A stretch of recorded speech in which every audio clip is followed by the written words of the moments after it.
Welcome to California in Focus. I'm Aliana Kernodle. With a congressional review of California car and truck standard waivers approved by the Biden administration, Congress appears set to effectively quash 3 rules, including the 2035 gas car ban.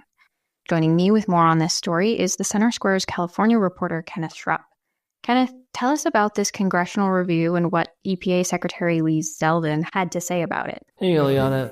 There is a not often used standard, but occasionally used, whereby Congress has 60 legislative business days to review federal regulations once they hit the Federal Register, I believe. This ends up being about somewhere between 70 and 90 days. So any new EPA regulations and waivers approved by bureaucratic measures towards the end of the Biden administration can generally be challenged now by Republican-led Congress and ultimately the White House, if the EPA is going to be complying with the review, at least. So the EPA, led by Administrator Lee Zeldin, said it is just following the law and procedure that is allowed by letting Congress review these waivers. One was regarding cars and trucks. Another one was on diesel emissions. And the other one was on heavy-duty trucks as well.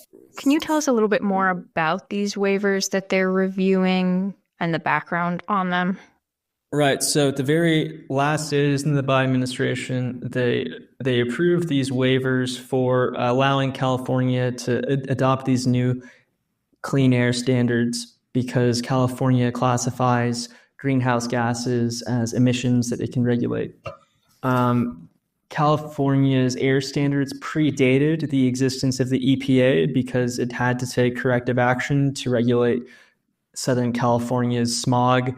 The smog was actually very bad, and this was widely viewed as necessary.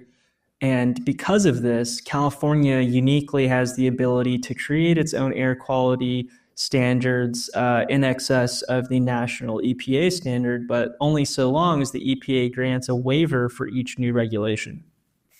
So there was one on light vehicles, one on heavier duty vehicles, and one on diesel transportation. So these 3 rules were approved by the end of the Biden administration, which gave significant time for a Republican-led legislature to say that it just doesn't want these. We could look at this a few ways. We could see this as the Biden administration actually setting up a rejection of these rules while still allowing Democratic leaders in California to take credit for the victory. We can see Gavin Newsom did make a trip to D.C. in the last days of the Biden administration to ask for many of these waivers to be approved. Some of them were not even approved, but these 3 were. Why specifically did the EPA say it's sending these over for review?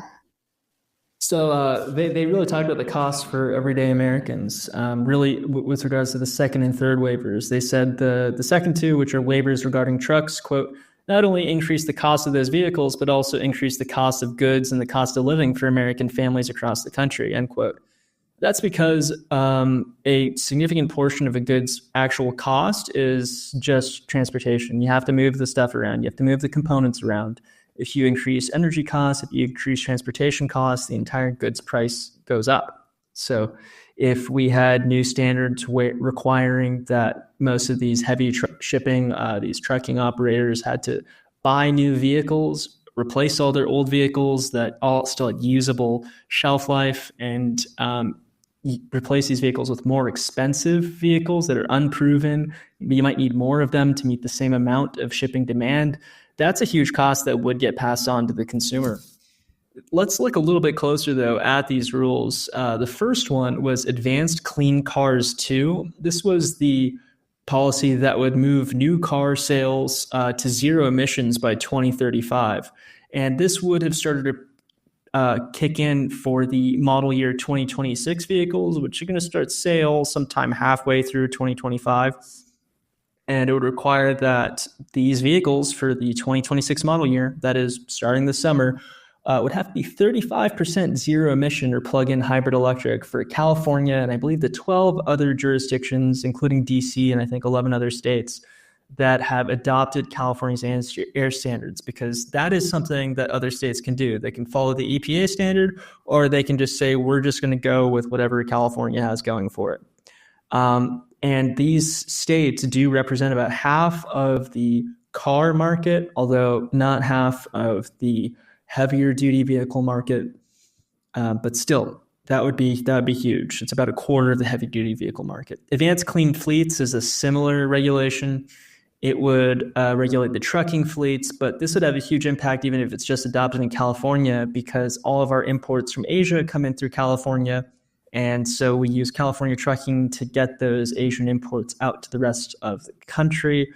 The third rule would have pertained to diesel. Diesel cars all have something to process. Diesel vehicles usually have a nitrogen oxide emissions reduction system.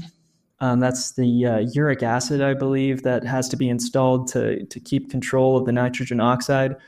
Diesel-powered trucks move 64% of the nation's freight by weight, 72% by value. So if you were to reduce the emissions allowed from these trucks by 90%, you would have to probably replace most of these diesel vehicles, which have very long usable surface lives, and replace them with probably either hydrogen or battery electric. Both of these technologies might not be ready for the same long-haul, high-demand service that diesel is running at. So we would see costs probably go up a lot for consumers. Again, transportation is about 7% of the cost of a good. So transportation prices going up would result in good prices going up. Well, Kenneth, thank you for your insights on this story. Listeners can keep up with this story and more at thecentersquare.com.